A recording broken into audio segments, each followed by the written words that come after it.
नमस्कार. आजच्या कार्यक्रमाच्या सुरुवातीलाच मी मुलांची आठवण करते आणि त्या आठवणीचं एक महत्वाचं कारण म्हणजे भौतिक जगातले प्रश्न आणि त्याची उत्तरं ही भौतिक जगातच शोधली पाहिजे. यासाठी त्यांनी चळवळी उभारल्या. जर तुमच्या घरी पाणी येत नसेल, जर तुम्हाला महागाईचा सामना करावा लागत असेल, जर तुमचं आयुष्य नीट चालत नसेल, तर हे भौतिक जगातले प्रश्न आहेत आणि ते इथल्या समाज व्यवस्थेशी जोडलेले प्रश्न आहेत आणि समाजात हस्तक्षेप करून ते प्रश्न सोडवले पाहिजेत. कोणत्याही दैववादी मार्गाने या प्रश्नांची उत्तरं मिळत नाही. याचं मृणालताई आणि या इथे अस्तित्वात असलेल्या संस्था हे मूर्तिमंत प्रतीक आहेत. त्यामुळे आज जेव्हा सर्वजण आयुष्यातल्या सर्व प्रश्नांची उत्तरं दैववादी मार्गाने शोधण्याचा एक मोठा लोढा आपल्या आजूबाजूला जाणवतोय, तर त्यावेळेला हे स्मरण निश्चितच अधिक उचित आहे. का जन्मतो अशोक खरात हे अनिसच्या एका कार्यकर्त्यांनी सुचवलेलं टायटल आहे. असेच अनेक चर्चा चालू असताना त्याचं एक काव्यात्मक थोडं असं नाव त्यांनी तयार केलं आणि त्यामध्ये खरं तर अशोक खरात जे आपल्याला माहितीये की एक व्यक्ती म्हणून देखील, कारण त्याने महाराष्ट्राला खरोखर हादरवून टाकलं त्याच्या कारनाम्यांनी, आणि एक प्रवृत्ती म्हणून देखील आपण या भाषणामध्ये अशोक खरातचा उल्लेख करणार आहोत. 1 मेला महाराष्ट्र दिन आहे आपल्या सगळ्यांना, म्हणजे 66 वर्ष महाराष्ट्र राज्याला पूर्ण होती, महाराष्ट्र राज्याच्या निर्मितीला. आणि आपण राकट देशा, अंतर देशा अशा शब्दात महाराष्ट्राचं वर्णन करतो. तर त्याच्या बरोबरीने पोंदूंच्या देशा असं नाव अशी सध्याची महाराष्ट्राची स्थिती आहे. आणि हे जर पोंदूंशिवाय या समाजातल्या सामान्य माणसापासून मंत्र्यांपर्यंत कोणाचं पान हलत नसेल, तर हा खळखळपणा महाराष्ट्राचा जो आपण दशकांवर्ष गीतामधून सांगतोय तो कुठे गेला असा प्रश्न मनात येतो. अशोक खरात या केसच्या तपशिलापासून आपण आजच्या भाषणाची सुरुवात करूया. अशोक खरात हा एक मर्चंट नेव्हीमधून रिटायर झालेला कर्मचारी. आता जेव्हा पोलिसांनी या केसमध्ये त्याला अटक केली, तर आता अंधश्रद्धा निर्मूलन वार्तापत्राचा आम्ही एक प्रत्यक्ष या अटक झालेल्या या सगळ्या लोकांशी भेटून एक मेलचा अंक आम्ही काढतोय. त्याच्यामध्ये सगळ्या पोलीस अधिकाऱ्यांनी ज्याच्यात काम केलं त्याच्या मुलाखती घेतल्या वगैरे, तर ते सांगत होते की हा अतिशय टेक्नॉलॉजी आहे. पोलिसांना जी टेक्नॉलॉजी 25 वर्षांनी माहिती होईल अशी टेक्नॉलॉजी हा मनुष्य वापरतो. तर असा हा अशोक खरात. आणि त्यांनी जेव्हा त्याचा बुवाबाजीचा धंदा सुरू केला, तेव्हा त्याचे दाखवण्याचं स्वरूप मी ज्योतिषी केलं. ज्योतिषी ही समाजात खूप मान्यता आणि प्रतिष्ठा असलेली गोष्ट आहे, ज्याच्याकडे सहजपणे लोक आकर्षिले जातात आणि अनेकदा त्यामध्ये ते जादूटोणा विरोधी कायद्याच्या कक्षेतही येत नाही. आणि अनेकदा त्यामध्ये ती एक वैयक्तिक बरं वाटावं म्हणून करायची गोष्ट असेल, अशा प्रकारे त्याकडे बघितलं जातं. तर पहिल्यांदा या खरातच्या तावडीत सापडलेल्या सर्व बाया आणि खरं तर राजकारणी देखील हे ज्योतिषाच्या नावाखाली त्याच्याकडे आले होते. त्यामुळे या निमित्ताने ही मागणी अनिसने केली आणि आपण सगळ्यांनी ती करायला पाहिजे की जादूटोणा विरोधी कायद्यामधून हेतुपुरस्सर जरी ज्योतिष वगळण्यात आलेलं असलं, कारण त्याला अर्थातच विरोध झाला खूप, तरी ती एक साधी गोष्ट तरी आपल्याला समाज म्हणून करता येईल की ग्राहक संरक्षण कायद्याच्या कक्षेत तुम्ही ज्योतिष आणा, की तुम्ही ज्योतिषाकडे गेलात आणि तुम्हाला जर का त्यांनी सांगितलेल्याप्रमाणे अनुभव आला नाही तर तुम्ही ग्राहक न्यायालयामध्ये जा. अमेरिका आणि इंग्लंडमध्ये हे करतायत. इनफॅक्ट टॅरो कार्ड रिडिंग साठी जे नवीन ज्योतिषाचे मार्ग आहेत, तर त्या टॅरो कार्ड रीडरना ग्राहक संरक्षण कायद्याच्या कक्षेत यायचं नसेल तर त्यांना अशी पाटी लावावी लागते की आम्ही हे फक्त मनोरंजनासाठी करतो. पण असं काहीही होत नसल्याने प्रश्न सोडवण्यासाठी ज्योतिषासाठी ज्या महिलेने पहिली तक्रार केली आहे अशोक खराटच्या विरुद्ध, ती तिचं लग्न जमत नाही म्हणून त्याचा सल्ला घ्यायला गेलेली होती. आणि त्यानंतर त्याच्याकडे जाऊन ज्योतिष बघितल्यानंतर तिचं लग्न ठरलं. आणि लग्न ठरल्यानंतर तिने त्या खराटने तिला काहीतरी बांधायला गंडा दिला आणि ती एका परीक्षेला जाणार होती MPSC वगैरे, आणि त्यावेळेस तिला हातातलं ते काढावं लागलं. तर अशा वेळेला त्यानंतर तिचं लग्न तुटलं काही कारणाने, ते झालं नाही, व्हायच्या आधीच तुटलं, तर मोडलं म्हणजे. तर अशा वेळेस त्या खराटने तिला सांगितलं की तू हे हातातलं काढलंस त्यामुळे तुझं लग्न मोडलं. म्हणजे इतक्या क्षुल्लक वाटणाऱ्या गोष्टीपासून या लैंगिक शोषणाच्या साखळीची सुरुवात झालेली होती. या अशोक खराटला 2020 सालापासून महाराष्ट्र शासनाने त्याचा जो ईशानेश्वर मंदिर ट्रस्ट आहे त्याला 48 किलोमीटरवरनं दारणा धरणातनं दिवसाला 39 लाख लिटर पाणी दिलेलं होतं. म्हणजे जेव्हा ही केस बाहेर आली त्याच्या 6 वर्ष आधी त्याचे सरकार दरबारी एवढं जबरदस्त वजन होतं. आता जेव्हा त्याला अटक करण्यात आली तेव्हा नाशिकच्या पोलिसांना सुद्धा त्याला अटक करणार आहे हे सांगितलं नाही. नगरच्या पोलीस पथकाने जाऊन त्याच्या घरामध्ये चोर शिरलेत असा बनाव करून त्याला घराच्या बाहेर काढलं आणि अटक केली. कारण पोलिसांनाही खात्री नव्हती की पोलिसांकडून त्याला ह्याची आधी बातमी मिळणार.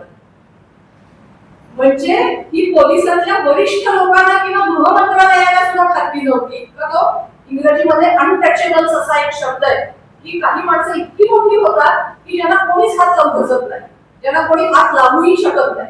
तर अशा प्रकारे हा खराट सारखा माणूस अशा प्रकारे कसा बनू शकतो आणि त्याच्यामध्ये असा कसा बनतो हे लक्षात बघताना लक्षात आलं की महाराष्ट्रातले अनेक मंत्री त्याचे भक्त आहेत, अनेक अधिकारी त्याचे भक्त आहेत, महिला आयोगाचे अध्यक्ष त्याच्या भक्त आहेत, नंतर पोलीस त्याचे भक्त आहेत.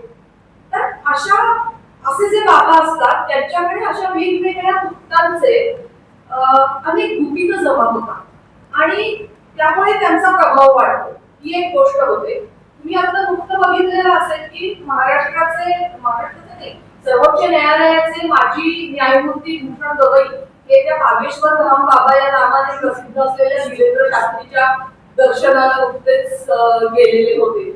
तर अशा वेळेला जो माणूस इतक्या उच्च पदावर गेलेला आहे, जो आंबेडकरी चळवळीतून आलेला आहे, असा माणूस अशा ठिकाणी का जातो? तर याचं स्पष्ट उत्तर असंच असणार आहे की हे जे बाबा बुवा असतात त्यांचे सत्तेच्या अक्रॉस लागेबांधे असतात. कारण सगळेजण त्यांचे भक्त असतात, त्यामुळे ते सत्तेचे काइंड ऑफ ब्रोकर्स असतात. तुम्हाला सगळ्यांनाच आपल्याला दिसतं की निवृत्त झालेल्या न्यायमूर्तींना राज्यपाल व्हायचे अशा अनेक कथा आपल्याला सगळ्यांना बघायला मिळतात. तर अशा वेळेला हे जे खराट सारखे बाबा असतात, एक तर त्यांच्याकडे अनेकांची भूमिका असतात, दुसरी गोष्ट म्हणजे ते अनेकांशी जोडलेले असल्यामुळे ते सत्तेचे ब्रोकर्स म्हणून काम करत असतात. तुम्हाला आठवत असेल याआधी भैयू महाराज नावाचं महाराष्ट्रामध्ये मोठं प्रस्थ होतं. तर असे अनेक लोक असे अनेक बाबा बुवा करत असतात आणि त्यातून त्यांचा प्रस्थ वाढत जातं. आता हा बागेश्वर धाम बाबा पण असा एक प्रचंड मोठा बनलेला बाबा आहे. तुम्ही बघितलं असेल तर एक 25-30 वर्षाचा असा दिसणारा मुलगा आहे हा. आणि तो वेगवेगळ्या प्रकारे हिंदू स्त्रियांनी 4 मुलं जन्माला घाला वगैरे अशा प्रकारची हुक्काफळं तो उधळत असतो. पण त्याचा USP काय आहे तर तो लोकांच्या मनातलं ओळखतो आणि हा तो चमत्कार करतो. हा त्याचा USP आहे, युनिक सेलिंग पॉइंट.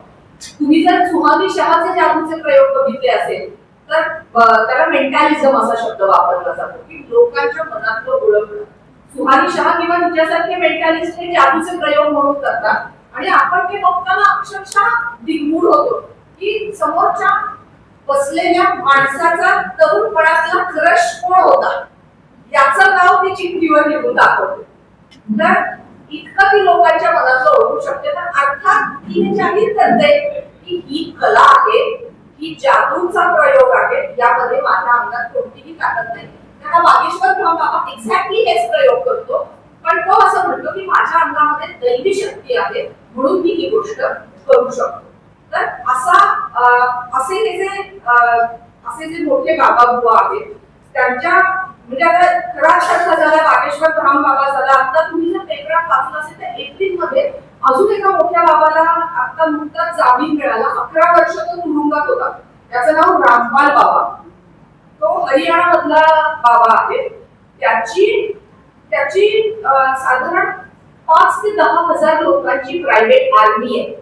आणि त्याला जेव्हा 2013 साली बलात्काराच्या आरोपाखाली आणि खुनाच्या आरोपाखाली पकडलं तेव्हा खुनाच्या आरोपाखाली त्याला पोलीस स्टेशनला बोलवण्यात आलं होतं. पण आमचे बाबा पोलीस स्टेशनला येणार नाही म्हणून भक्तांची फळीच्या फळी त्याच्या आश्रमात उभी राहिली आणि 30,000 पोलीस 26 कोटी रुपये खर्च करून हरियाणा सरकारने त्याला 13 वर्षापूर्वी अटक केली. तो तुरुंगात होता आणि त्याला आता जामीन मिळालेला आहे. तो आता 75 वर्षाचा झालेला आहे.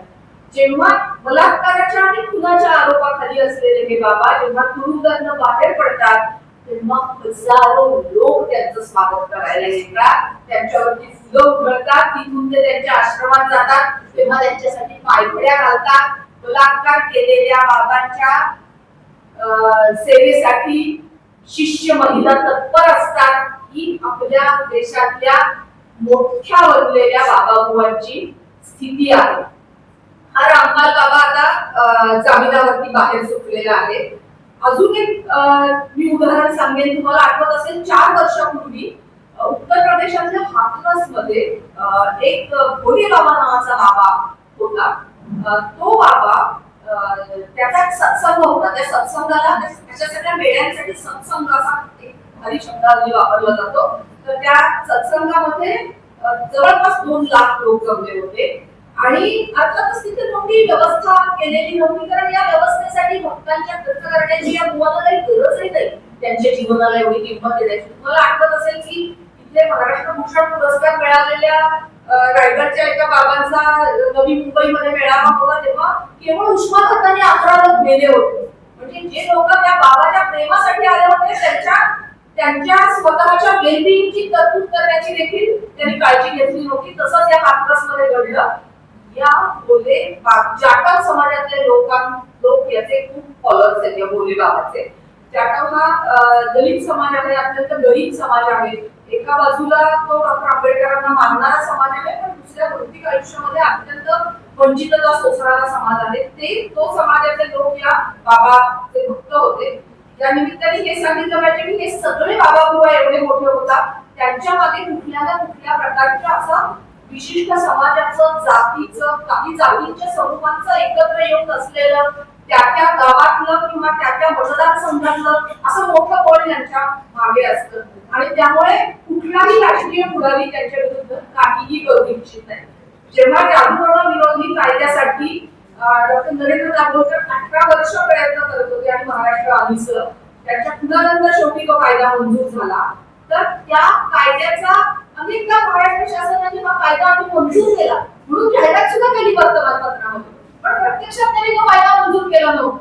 तर याचं महत्त्वाचं कारण आमदार खासगी भेटायचं तेव्हा ते सांगायचे आमचे मतदार सुद्धा इतक्या बाबांचे भक्त आहेत की आम्ही याला कुठल्या तोंडाने पाठिंबा देऊ शकतो. आम्ही देऊ शकत नाही याला पाठिंबा. तर हा जो हाथरसचा भोले बाबा होता त्याचे जे मतदार होते त्यातल्या बहुसंख्य बाया या त्या नवऱ्याच्या दारूने अतिशय त्रस्त होत्या. आणि तो बाबा जेव्हा त्याच्या गाडीमधून सत्संगानंतर निघून गेला तेव्हा गाडीचे टायर लागलेली धूळ उचलण्यासाठी ज्या बायका वाचल्या त्यात झालेल्या चेंगराचेंगरीमध्ये 125 बायका मेल्या. ज्याला डिस्टोपिया असा शब्द वापरला जातो की हे खरं घडत नाहीये. हे कुठल्या तरी भविष्यात घडणार आहे. ते भविष्यसूचक भविष्य असेल अशी ही गोष्ट वाटते आपल्याला की अशा माणसाकडून आपला याच्या टायरच्या धुळीला स्पर्श करून आपला उद्धार होईल अशा प्रकारची मुळशरणता त्या बायकांच्या मनामध्ये घातली जाते की नवऱ्याची दारू हा भौतिक जगाचा प्रश्न नाहीये. नवऱ्याच्या दारूने होणारा त्रास हा भौतिक जगाचा प्रश्न नाहीये. तर बाबांच्या मार्फत याचं काहीतरी उत्तर आपल्याला मिळू शकेल. आता हा जो बाबा आहे त्याला देखील जसे घराच्या बाबतीत आहे तसे त्या ठिकाणचे सगळे आमदार मंत्री सरकारी अधिकारी पोलीस हे या सत्संगाच्या वेळेला हजर होते. राम रहीम हा बाबा तर आपल्याला सगळ्यांना त्याच्या पेरोलमुळेच माहिती झालेला आहे की तो तुरुंगात जेवढा काळ असतो तेवढाच काळ तो बाहेर असतो. जेव्हा केव्हा निवडणुका येतात हरियाणामध्ये तेव्हा त्याला पेरोलवरती त्याची सुटकाही होतेच. म्हणजे 4 वर्षामध्ये त्याला 250 दिवस मूळ तुरुंगाच्या बाहेर होता. त्याला बलात्कार आणि खुनाच्या आरोपात ज्याला शिक्षा झालेली आहे तो माणूस 4 वर्षाचे 250 दिवस नेमके निवडणुकीच्या वेळेला बाहेर असतो.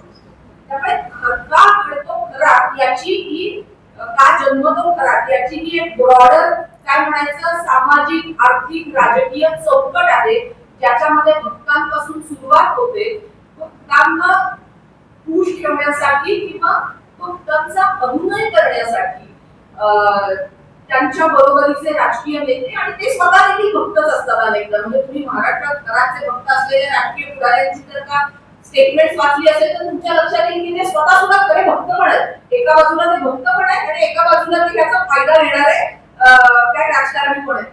तर अशा प्रकारे एक दुष्काळ आवडे सर्वांना नावाची एक संकल्पना आहे बघा की दुष्काळ का हटत नाही कारण दुष्काळातनं जे फायदे होतात दुष्काळाच्या वेळेला वेगळं स्पेशल पॅकेज येतं. दुष्काळाच्या वेळेला सरकारी अधिकारी दुष्काळाच्या वेळेला टँकर लॉबी वेगवेगळे लोक या सगळ्यांचा फायदाच होतो दुष्काळात. तसं बुवा आवडे सर्वांना की मला तर वाटतं ते गाणं आहे त्याचा मी उल्लेख करून नाही कारण हल्ली भावनाचा आजार खूप तीव्र आहे. पण ते गाणं आहे तसं की बुवा बुवा ते काय पहिल्यांदा बुवा बुवा बुवाचे भक्त भक्ताचे अधिकारी अधिकाऱ्यांची काय अधिकाऱ्यांचे पोलीस पोलिसांचे आणि पोलीस अशा प्रकारे एक एक एक म्हणत जावं अशा रीतीने हे सगळे जण जोडलेले आणि ही एक मोठी सामाजिक आर्थिक रचना आहे ज्याच्यामध्ये प्रत्येकाला या बुवाबाजीचा फायदा होतो आणि त्यामुळे घरासाठी बुवा निर्माण होतात. आता तुम्ही जर का याच्यातला अजून एक महत्वाचा भाग म्हणजे प्रसार माध्यमांची याच्यामध्ये असलेली भूमिका. तुम्ही जर आता सोशल मीडियावर जाऊन बघितलं तर इंस्टाग्राम किंवा फेसबुक वरती अक्षरशः बुवा बाबांच्या जाहिरातींचा आणि रील्सचा सुळसुळाट आहे. म्हणजे ऍस्ट्रोटॉक सारखी रील्स असतील की ज्याच्यामध्ये ज्योतिष सांगण्याविषयीची बुवाबाजी असेल किंवा मंत्रतंत्राची रील्स असतील त्या सगळी तुम्ही जर एकदा ती बघायला लागलात तर तुमच्या लक्षात येईल की तुमच्याकडे तुमच्यावरती त्याचा मारा होईल. आणि आजपर्यंत कसं होतं की माझ्या मनात एखादी शंका आली आणि एखादी काय म्हणायचं व्हल्नरेबिलिटी आली की मला असं वाटलं कुणाकडे तरी जावं बरं का प्रश्नाचं उत्तर विचारायला. तर असा सल्लागार शोधणं की जो मला एखाद्या बुवाकडे घेऊन जाईल प्रत्यक्ष तिथपर्यंत जाणं ह्याच्यात काहीतरी मानवी वेळ जायचा. त्यामुळे माणसाला परत फिरायला मार्ग पण असायचा. पण आता ते तुमच्या इंस्टाग्राम वरती तुमच्या फेसबुक वर असल्यामुळे तुम्ही फटाकन त्यांना कॉन्टॅक्ट करू शकता एक बटन दाबून. तुमच्या इनबॉक्स मध्ये त्यांची जाहिराती यायला लागतात. तुमच्या इनबॉक्स मध्ये त्यांच्याशी चॅटिंग सुरू होतं आणि तुम्ही फटाकन त्यांच्या जाळ्यामध्ये सापडतात. तर या ठिकाणी मला सांगायला पाहिजे की साधारण 2018 साली औरंगाबाद खंडपीठानं महाराष्ट्र मुंबई उच्च न्यायालयाच्या एका गृहस्थांनी एक याचिका दाखल केली. त्यांनी एक हनुमान चालीसा यंत्र विकत घेतलेलं होतं असं ऑनलाईन जाहिरातीमधनं आणि त्या हनुमान चालीसा यंत्राचा त्यांना अपेक्षित असलेला काही फायदा झाला नाही म्हणून त्यांनी त्या कंपनीवर खटला भरला की तुम्ही हे पैसे मला परत द्या. तर त्या कंपनीने त्यांना पैसे परत दिले. पण आश्चर्याची गोष्ट म्हणजे कोर्टाने स्वतःहून त्या केसची दखल घेतली.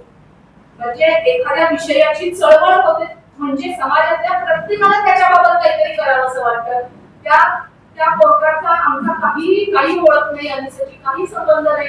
पण त्या कोर्टाने स्वतः कॉग्निझन्स घेतला. त्यांनी एक न्यायमित्र म्हणजे ॲमिकस क्युरी त्याच्यामध्ये नेमले आणि त्यांनी सांगितलं की या तक्रारदाराने जरी केस विड्रॉ केलेली असली तरी आम्हाला ही केस पुढे बघायची आहे आणि आम्हाला याच्यामध्ये निर्देश द्यायचे.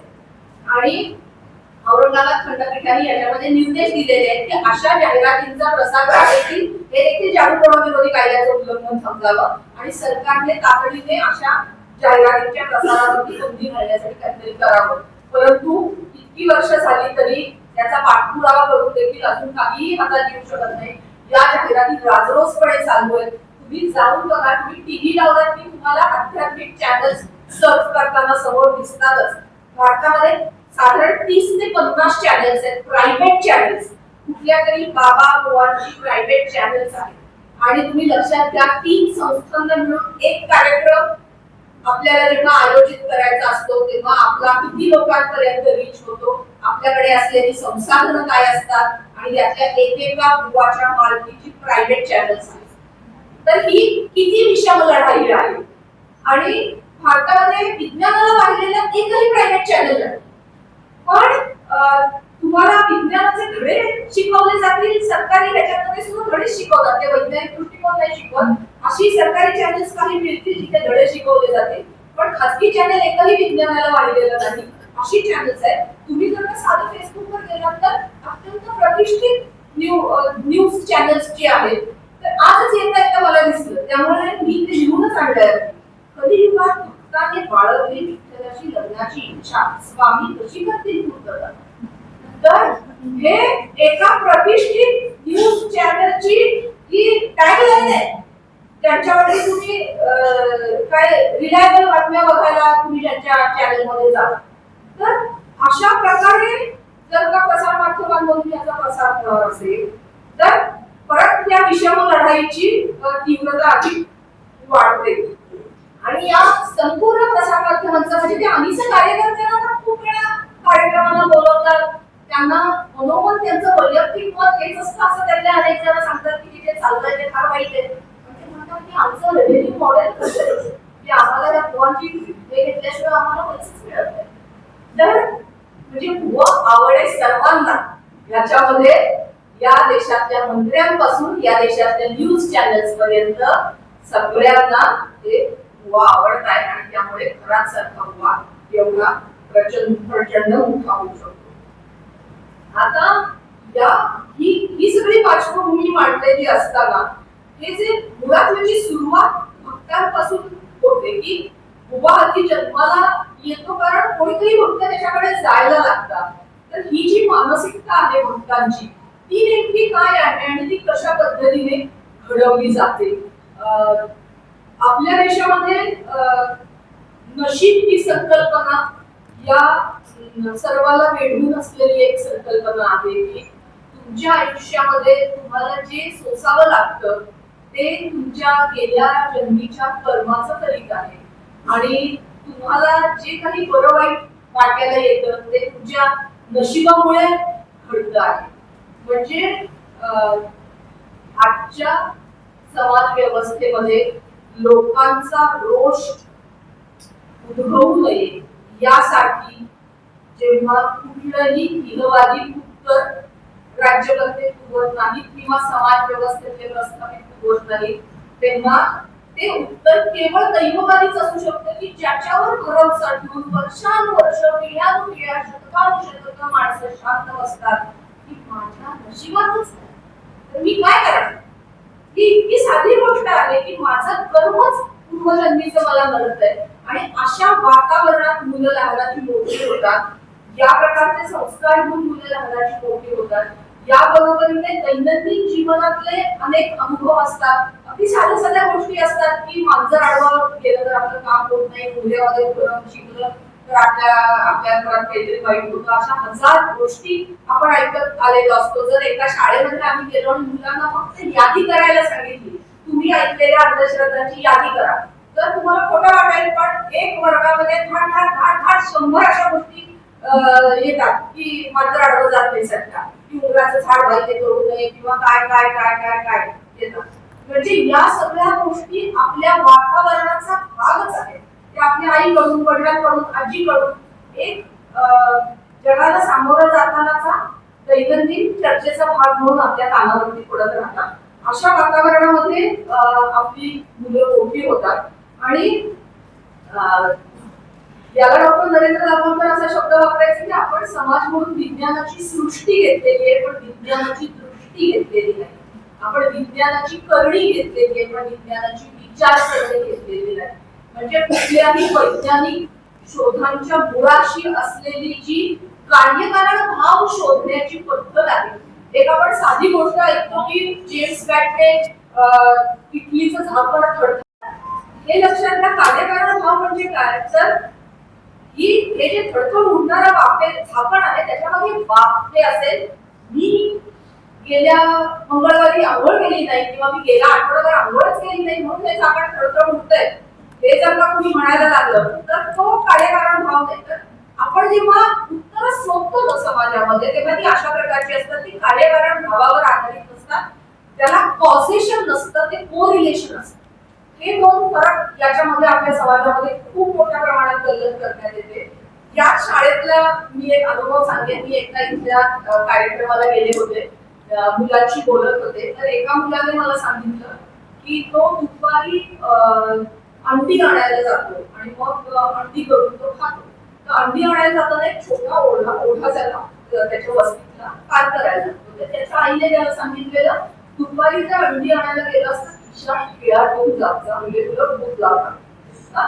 तर तो मला म्हटला की मी काय केलं माहितीये का ताई, मी निम्मे दिवस खिळा ठेवून गेलो आणि निम्मे दिवस खिळा न ठेवता गेलो. बघा किती साधी गोष्ट आहे ही, की जर विचार करणारा माणूस असेल तर त्याला स्वतःला उत्तर शोधता येतं की खिळा ठेवून दूध दूर राहतं का, आणि खिळा ठेवला नाही तर अंडी आणताना दूध लागतं का, ओढा करून तेव्हा. इतकी साधी गोष्ट आहे की तुम्ही करून बघा ना. पण ही हिंमत, कार्यकारण भाव शोधणं म्हणजे काही मोठी गोष्ट नाहीये, इतकी साधी गोष्ट आहे. आपण इथनं तुम्ही बाहेर पडाल आणि तुम्हाला कोथिंबीर विकण्याची वेळ येते, मग आपण कार्यकारण भाव वापरणार आहोत. ती व्यक्ती सांगेल त्या किमतीला आपण कोथिंबीर घेणार नाही, आपण थोडी उलटी पालटी करून बघणार, भीती आहे का बघणार, म्हणजे पुरावे गोळा करणार आणि पुराव्याचं इंटरप्रिटेशन करणार आणि आपण आपला निर्णय घेणार. म्हणजे कार्यकारण भाव ही अगदी सामान्य गोष्ट आहे की आपण आपल्या व्यावहारिक जीवनात वापरतो, पण ती आपल्या बौद्धिक आयुष्यामधनं आपण ती वापरणं आपण जेव्हा नाकारतो तेव्हा आपण अंधश्रद्धेकडे जातो. ते अंधश्रद्धा निर्मूलन चळवळीचे पितामह असं त्यांना म्हटलं जातं, अब्राहम कोहून. त्याचा एक छान किस्सा आहे. ते लहान असताना त्यांच्या बहिणीने त्यांना ते आजारी पडले तेव्हा एकदा अशाच कुठल्या तरी गुवाचा अंगारा लावला, तेव्हा ते बहिणीला असं म्हणाले की, आणि औषधही चालू होतं, तेव्हा ते बहिणीला म्हणाले की एकतर औषध लाव किंवा एकतर अंगारा लाव, कारण त्यांना कळणार कसं की कशामुळे बरा झालं.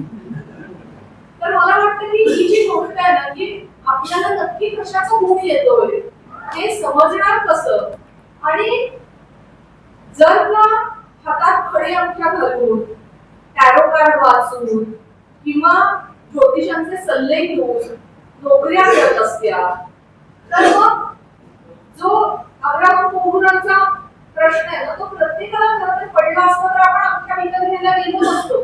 की जर अंगठ्या घालून नोकऱ्या मिळत आहेत तर काय एवढी बेरोजगारी, का त्या पुण्यामध्ये एवढे लोक जगभरात महाराष्ट्रात येऊन राहिले की एमपीएससी क्रॅक करण्यासाठी, आणि सगळ्यांना अंगठ्याच का नाही वाटत शासन एकत्र तयार करून. दीक्षांत समारंभ बीए करून पोरगा बाहेर पडताना, दुसरी बाहेर पडताना एक अंगठी तिच्या सर्टिफिकेट बरोबर, हे का नाही करत शासन. म्हणजे आम्ही एक तर तो एमपीएससीचा अभ्यास करत नाही तर तो अंगठी घाल. हे लक्षात घ्या की हा संस्कार जर माणसाच्या मनावर झाला लहानपणापासून तर अशा प्रकारचं वर्तन त्याच्याकडनं संभवतं.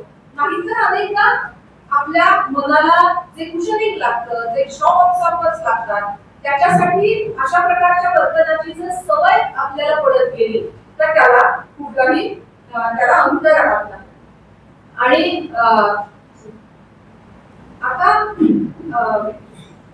भुवाबाबांच्या बाबतीत हा प्रश्न जर आपल्या मनात आला की हे जे ज्योतिषी आहेत, आता बागेश्वर हा बाबा जर का एवढं सगळं ओळखू शकतो लोकांच्या मनातलं, का नाही त्याला कळलं की युद्ध होणार आहे, का नाही त्याला कळलं की करोना येणार आहे, का नाही त्याला कळलं की करोना कसा जाणार आहे. एकाही ज्योतिषाला जगातली त्याचं काहीच कसं कळलं नाही. म्हणजे आपण पुढे प्रश्न विचारायचे ठरवले तर आपल्याला या सगळ्या प्रश्नांची उत्तरं मिळू शकतात. पण कार्यकारण भाव शोधण्याच्या ऐवजी आपण कॉज अँड इफेक्ट रिलेशनशिप शोधण्याऐवजी आपण को रिलेशन शोधतो की एका वेळेला दोन गोष्टी झाल्या म्हणजे त्या दोन गोष्टींचा एकमेकांशी संबंध आहे. असं नसतं. त्या दोन गोष्टींचा एकमेकांशी संबंध असण्यासाठी ते ती गोष्ट त्या गोष्टीमुळे घडली हे सिद्ध व्हायला लागतं. अन्यथा दोन गोष्टी फक्त एका वेळेला घडलेल्या असतात. तर ही मोठी गल्लत माणसांच्या विचारामध्ये राहून जाते आणि त्यामुळे माणसं याच्याकडे जातात, बुवाबाजीकडे जातात. आता बुवा असतात त्यांनी नवीन पांघरलेले होते आणि त्याची प्रचंड मोठी बुवाबाजी आज महाराष्ट्रामध्ये भारतभर सगळीकडे आहे. ती म्हणजे सगळ्यात जास्त खात्री आज विज्ञानाच्या बाबत असते आणि त्यामुळे प्रतिष्ठा देखील आज विज्ञानाला आहे सर्वात जास्त. असं असताना म्हणजे बौद्धिक प्रतिष्ठा. तर आता आर्ट ऑफ लिव्हिंग सारखी जी संस्था आहे त्यामध्ये एक मिडब्रेन ऍक्टिव्हेशन नावाचा प्रकार केला जातो आणि आता जेव्हा उन्हाळी सुट्ट्या येऊन राहिल्या तेव्हा गावोगाव या मिडब्रेन ऍक्टिव्हेशनची शिबिरं भरतात. आम्हाला अनेक तक्रारी येतात त्याच्या. अमिताभ बच्चनच्या कौन बनेगा करोडपतीमध्ये पण आपले कुटुंबीय गेले होते. त्यांनी फ्रँचायझी दिलेल्या आहेत लोकांना. काय करतात ते तर डोळ्याला पट्टी बांधतात आणि या मुलांचा आधी क्लास घेतात काही दिवस. त्यांना त्यांच्याकडनं काय बौद्धिक व्यायाम काइंड ऑफ करून घेतात आणि नंतर त्यांच्या डोळ्याला पट्टी बांधतात आणि त्यांना वाचायला सांगतात आणि नंतर ते म्हणतात की या मुलाचा मिडब्रेन ऍक्टिव्हेट केलाय आम्ही म्हणून डोळ्यावर पट्टी बांधून ही मुलं वाचू शकतात. तर आता इतकं वाईट आहे म्हणजे हे की हे आई वडीलच मुलांना खोटं बोलायला प्रवृत्त करतात.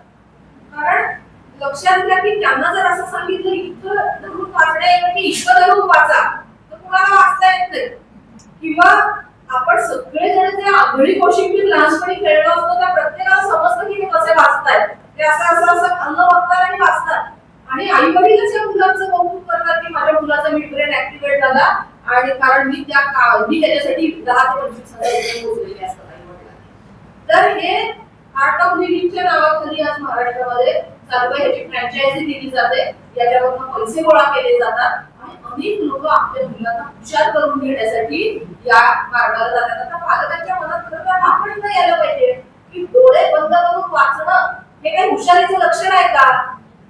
समजा वाचता आलं डोळे बंद करून असं आपण एक वेळ गृहीत धरू. हुशारीचं लक्षण काय आहे? जे वाचलंय ते समजणं हे हुशारीचं लक्षण आहे. जे वाचलंय ते वापरता येणं हे हुशारीचं लक्षण आहे. पण एकदा आपण डोळ्याला पट्टी बांधली की किंवा आपल्या मोहावरती आपल्याला पटकन जो फायदा हवाय त्या तो करून घेताना होणाऱ्या मोहावरती आपण त्याच्या तावडीत जर आपण सापडलो तर आपल्या या प्रवाहपतीत असण्याला थांबवणं खूप कठीण जातं. याच्यानंतर जन्मविज्ञान आणि हे सगळं करून या लोकांना किती पैसे मिळतात. तुम्हाला मी उदाहरण सांगते. आता एक आठवड्यापूर्वी मालाडमध्ये जागृती विरोधी कायद्याखाली केस दाखल झाली मालाड ईस्टला. तर त्या माणसांनी मला फोन केला होता. एका हाऊसिंग सोसायटीमध्ये मुंबईमध्ये हा खूप प्रकार आहे की हाऊसिंग सोसायटीमध्ये बाबा राहतात आणि तिथले लोक अत्यंत वैतागलेले असतात कारण जवळ असतं ना हाऊसिंग सोसायटीमध्ये. छोट्या गावांमध्ये लांब लांब घरं असतात, आश्रम लांब असतात. माझ्या शेजारच्या फ्लॅटमध्ये जर का कोणी सारखं घंटा वाजवायला लागलं, त्याचे भक्त यायला लागले तर मला जगणं मुश्किल होऊन जातं. पण माणसं तक्रार करायला तयार होत नाही. पण या सोसायटीतले लोक, या विभागातले लोक तक्रार करायला तयार झाले. 60 जणांनी एकत्र येऊन तक्रार केली. त्यातले 2 जण ऍक्च्युअल फिर्यादी झाले आणि त्या गुजराती बोलणारा एक बाबा होता आणि त्याचे असेच बाहेरून येणारे भक्त होते. त्याच्यावरती गुन्हा दाखल झाला. तर ज्या दिवशी पोलिसांनी या बाबाला बोलवलं होतं चौकशीसाठी तेव्हा तो बाबा पोलीस स्टेशनला जाऊन आला आणि संध्याकाळी त्यांनी त्याचा दरबार घेतला. म्हणजे इतके जास्त पैसे त्यांना मिळतात त्याच्यामध्ये की त्यांना कशाचीही भिडभाड किंवा भीती वाटत नाही. याचं हे उदाहरण म्हणून सांगेल. तर हे जे खराब सारखी प्रकरणं घडण्यामध्ये आता हा छोटा तुलनेने छोटा असलेला बाबा आहे पण तो सुद्धा पोलिसांना जुमतच नाही कारण त्याला मिळणारा पैसा आणि त्याला मिळणारा पाठिंबा याच्याविषयी त्याच्या मनामध्ये खात्री आहे. आता अजून एक म्हणजे जादूटोणा विरोधी कायदा जो डॉक्टर दाभोळकरांच्या खुनानंतर मंजूर झाला. या कायद्याखाली महाराष्ट्रात जवळपास 2,000 पेक्षा जास्त गुन्हे दाखल झालेले आहेत. इतर राज्यांमध्ये देखील हा कायदा या प्रकारचा कायदा बनवण्यात आला. नंतर कर्नाटकमध्ये असा कायदा बनवला किंवा टाकी प्रथा विरोधी कायदा ओडिसामध्ये यानंतर बनवण्यात आला. सांगण्यासारखी गोष्ट म्हणजे 2 वर्षापूर्वी गुजरातने महाराष्ट्राच्या जादूटोणा विरोधी कायद्यासारखा तंतोतंत कायदा स्वतः बनवला. तर अशा प्रकारचे हे कायदे अस्तित्वात आहेत. पण महाराष्ट्रामध्ये 2000 गुन्हे या कायद्यासाठी दाखल झाले. पण याबाबत काय घडतं की जेव्हा बुवा बाहेर पडतो, त्याला जामीन मिळतो आणि तेव्हा त्याचे भक्त हे इतके स्वतःची बुद्धी गहन टाकलेले असतात की ते तातडीने त्याच्याकडे परत जातात आणि त्याची बुवाबाजी सुरू होते. आता नुकतं 4 दिवसापूर्वी मनोहर मामा नावाच्या एका तो सांगायचा की मी बाळू मामाचा अवतार आहे आणि त्याला 2021 साली पोलिसांनीच त्याच्यात प्रयत्न केलेले आणि त्याला अटक झालेली. खूप मोठा बाबा आहे तो. इतके मोंबिल विकायचा तो तर लिटरली. आणि तो आता तुम्ही जर का त्याचे फोटो बघितले तर अशी तुकतुकीत अंगकांती, मलमलीचे कलम कपडे पांढरे, समोर उभ्या असलेल्या फॉर्च्युनर्स आणि असं सगळा त्याचा ताफा असं आपल्याला दिसू शकेल. तर त्याला तो बलात्काराच्या आरोपाखाली अटक झाला.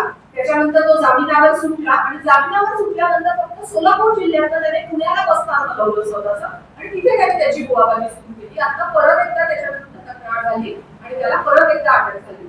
म्हणजे माणसाच्या मनामध्ये तुम्हाला माहिती की आसाराम बापूचे जे शिष्य आहेत अजून त्याच्यासाठी महिला रस्त्यावरती उतरतात आणि अशा बाबांचे जे शिष्य असतात ते शिष्य म्हणतात की आमचे स्वामी तुरुंगात गेले याचं कारण तुरुंगातल्या लोकांना, चोरांना त्यांच्या मार्गदर्शनाची गरज आहे. म्हणजे तुम्ही जर एकदा ठरवलं की जे आपलं आहे ते बरोबरच आहे तर तुम्हाला कुणी त्याच्यापासून थांबवू शकत नाही. म्हणून जादूटोणा विरोधी कायद्यामध्ये आम्ही आता अशी मागणी करतोय की एकतर जामीन मिळू नये या बाबांना आणि जामीन मिळाला तर त्याच्या अटी अशा असाव्यात आणि त्याचं पालन कसं होईल या प्रकारची हे बघितलं जावं. नाहीतर खराट सारखं एवढं मोठं प्रकरण घडून मला खात्री आहे 7, 8, 10 वर्षांनी, आज नाही 10 वर्षांनी परत दुसरीकडे त्याचा एक मोठा आश्रम उभा असेल आणि तिथं तो कदाचित आणि सुरुवातीला मग ते चमत्काराच्या गोष्टी नाही करत, ते फक्त अध्यात्माची किंवा ज्योतिषाची भाषा बोलतात, अशा गोष्टी सुरू होतील.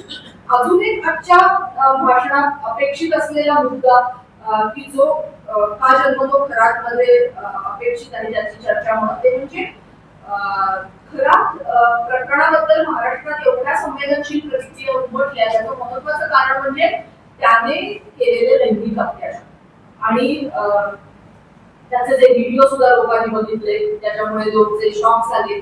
या सगळ्यामुळे देखील तर आपल्या समाजामध्ये संवेदनशीलतेचे जे वेगवेगळे स्तर आहेत त्याच्यात अजून आपल्याला नुसती फसवणूक झाली तर आपण तेवढे आता हदरून जात नाही. आपल्याला वाटतं ती बोलत असते पण लैंगिक अत्याचार झाले तर अजून आपण समाजातून हदरून जातो. पण या खराबच्या प्रकरणामध्ये तुम्ही जर बघितलं तर त्याचे FIR आहेत सगळे, ते त्यातले काही FIR आम्ही वाचले तर त्याच्यामध्ये अर्थातच बायका एवढे पुरुषही होतू बाबांकडे जात असतात आणि ते देखील वेडे बनवत असतात. असं काही नाहीये की बायका जास्त प्रमाणात वेड्या बनतात पण त्यांच्यावरच्या अत्याचाराला काही ऍडिशनल पैलू आहे लैंगिक अत्याचाराचा. त्यामुळे स्त्रियांच्या बाबतीतले गोष्टी जास्त चर्चिल्या जातात. दुसरं म्हणजे बाई ज्या प्रकारे आपल्या समाजात घडवली जाते, लहानपणापासून बाई अशीच घडवली जाते की जी कुणाची तरी आज्ञा पाळणारी असेल आणि सासरच्या लोकांची आज्ञा पाळायची, घरातल्या लोकांची आज्ञा पाळायची, आज्ञा पालन करणारी बाई चांगली बाई समजली जाते. स्वतःच्या डोक्यानं जगणारी बाई ही उर्मट समजली जाते. तर ही जी बाईपणाची टिपिकल कल्पना आहे, तुम्ही मला सांगा की तुम्ही जर का दुसऱ्याच्या बुद्धीनं निर्णय घ्या आणि स्वतः त्याची फक्त अंमलबजावणी करा, हेच जर का तुम्ही मुलीला लहानपणापासून शिकवत असाल तर किती सहज ती बाबाकडे जाणार आहे की. आणि गुरुकल्पनाकडे त्याला अगदी काय कारणीभूत आहे असं म्हणता येईल या प्रकारच्या घटनांना. कारण गुरुकल्पनेमध्ये हे अर्थारूत असतं की गुरु सांगेल ते सर्व ऐकायचं आणि गुरुला प्रश्न विचारायचे नाही. तर अशा वेळेला डॉक्टर नरेंद्र दाभोलकर याच्यासाठी एक वाक्य वापरायचे की हातातल्या मळामळांच्या बेड्या या माणसाला फुलांचे गजरे वाटायला लागतात. आणि त्याचं अगदी स्पष्ट उदाहरण खराब नंतर ऋषिकेश वैद्य नावाचा वसईचा बंधू पकडला गेला. त्याने फेसबुकवरनं एक फक्त महिला त्याने जाळ्यात ओढली होती. तिला त्याने सांगितलेलं होतं की मी या जन्मातला शंकर आहे आणि या जन्मामध्ये मला अजून पार्वती भेटलेली नाही.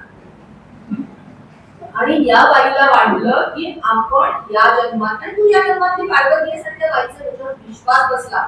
लक्षात घ्या की आपल्याला हे हास्यास्पद वाटतं, पण ज्या माणसाची बुद्धी पूर्ण कमाल पडलेली आहे त्या माणसाला ही केवढी तरी मोठी संधी वाटते की प्रत्यक्ष शंकराच्या स्पर्शाने मी पावन होणार आहे.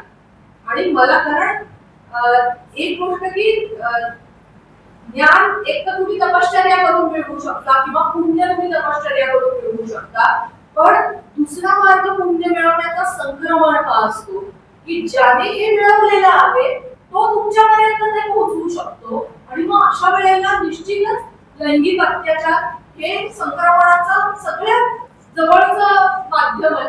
आणि बायका स्वतःहून चालत त्या या ट्रॅक मध्ये जातात. एकदाच जायची गरज असते, एकदा गेला आजकालच्या काळात की त्याचं रेकॉर्डिंग असतं आणि त्याच्यामुळे तुम्ही तुमचं त्याच्यानंतर काय ब्लॅकमेलिंग सुरू होतं. तर ही ज्या प्रकारे बाई घडवली जाते, ज्या प्रकारे गुरुकल्पनेमध्ये तुम्हाला गुरुला प्रश्न विचारण्याची मुभा नसते. गुरुलाच कशाला, आपल्या समाजामध्ये प्रश्न विचारण्याची मुभाच नसते. सासू सासऱ्यांना प्रश्न विचारण्याची बाईला मुभा नसते. आता आमच्याकडे ज्या केसेस आम्ही सगळे सतत येत असतात, तर त्या केसमध्ये आता मला एका एमफॉर्म झालेल्या मुलीचा फोन आलेला होता. तिच्या नवऱ्याला काहीतरी त्रास होता म्हणून तिच्या कुटुंबाने एका बाबाकडे नेलं होतं तिला. आणि त्या बाबांनी तिला त्याची सुरुवात अशी होती की त्यांनी तिला तिच्या काय प्रायव्हेट पार्ट्सना लावण्यासाठी काहीतरी त्याने औषध दिलं होतं. तर त्या मुलीचा फोन आला की काय करू ताई मी. तर मी तिला म्हटलं तक्रार करावी लागेल, त्याच्याशिवाय कसं काय शक्य होणार, ही गोष्ट पुढे कशी आणणार. पण लक्षात घ्या की बाईचा ट्रॅक काय आहे. तिचे सासरचे लोक आणि तिचा नवराच तिला तिकडे घेऊन गेले. आता नवऱ्याला दुखवायचं नाही, सासरच्याला दुखवायचं नाही आणि या गोष्टीला विरोध करायचा, या गोष्टी विरुद्ध तक्रार करायची, तिला नांदायचं तर आहेच. म्हणजे तुम्ही तुमचं चुकतंय असं सासरच्याला सांगून नांदणं हे या समाजात सोपं नाही. जे आहे त्याच्याशी जमवून घेतच तुम्हाला नांदावं लागतं या समाजामध्ये. काय बोलणार ही बाई. एका मुलीचा एका शिक्षकाचा मला फोन आला, त्याच्याकडे काउन्सिलिंग साठी मेडिकलला जाण्याच्या ऍडमिशनच्या काउन्सिलिंगचं तो काम करत होता. काउन्सिलिंग साठी एक अशी मुलगी यायची, त्या मुलीने शिक्षकाकडे तिला त्याची व्यथा सांगितली आणि त्या शिक्षकाचं म्हणणं होतं काही करता येईल का. त्या मुलीचे वडील एका मुलाला घरी बोलवतात त्याच्या घरी, ते त्याचे पूर्ण भक्त झाले आणि आता त्या मुलीला ते पाठवणार आहे कल्याणला. त्या मुलाचा आश्रम आहे, त्याची सेवा करायला त्या मुलीने जावं असं त्या वडिलांचं म्हणणं आहे. आणि त्या मुलीने घाबरत शिक्षकाला सांगितलं. शिक्षकाने मला फोन केला, मी म्हटलं समोर यायला लागेल, तक्रार करावी लागेल, तुम्ही फक्त अननोन तक्रार करा, आम्ही सगळी मदत करू, पोलीस पण मदत करतील. पण त्या मुलीचे वडील एवढे ऍडमंट आहेत की त्या मुलीला वडिलांच्या विरुद्ध एक ब्र सुद्धा बोलणं शक्य नाही. ते म्हणतात तू दोन्ही भावांना ते सांगतात की तुम्ही घराच्या बाहेर पडा, तुम्हाला जर माझं काहीही पटत नसेल. या प्रकारच्या समाज व्यवस्थेत राहताना बाई कुठल्या तोंडाने या सगळ्याच्या विरुद्ध बोलू शकणार आहे. त्यामुळे अनेकदा बाईला सुरुवातीला इथं मिळणारे लोक असतात ते कुटुंबातलेच असतात आणि नंतर ती त्या जाळ्यामध्ये सापडते. त्याला आता अनेकदा सामाजिक चळवळीतल्या लोकांनी सुद्धा जेव्हा हे व्हिडिओ बघितले, कारण लोकांनी त्याच्यामध्ये असं दिसतंय की बायका विरोध करत नाहीये, प्रत्यक्ष बलात्कार होताना दिसून. पण लक्षात घ्या या पार्श्वभूमीवर हे सगळं घडलेलं आहे. त्यामुळे व्हिक्टिम ब्लेमिंग हे आपण अजिबात करता कामा नये. खराब प्रकरणातून आपण काय जर शिकलो असू तर किमान एक गोष्ट आपण केली पाहिजे की आपण ज्या बाईचं लैंगिक शोषण झालेलं आहे मुलाकडून तिला ही खात्री समाज म्हणून पाठवून दिली पाहिजे की बाई तुझी अक्कल कोणी काढणार नाही, बाई तुला कोणी बघणार नाही, बाई काय तुझ्या चारित्र्याची चर्चा होणार नाही आणि तुझ्या मागे आम्ही बरं. कारण लैंगिक शोषणाची तक्रार करायला जाताना तिच्याबरोबर नवरा नसतो, तिच्याबरोबर सासरचे नसतात, ना तिच्याबरोबर माहेरचे असतात, ना तिला न्याय मिळण्याची खात्री असते या समाज व्यवस्थेकडनं. कुठल्या जोरावरती या तक्रारी करण्यासाठी बाहेर येणार आहे. पण किमान समाज म्हणून तरी आपण बायकाच मूर्ख असतात, त्याच या रस्त्याला जातात, त्यांना समजत नाही का. बरोबर आहे, ठीक आहे तुझी चूक झाली, पण ही चर्चा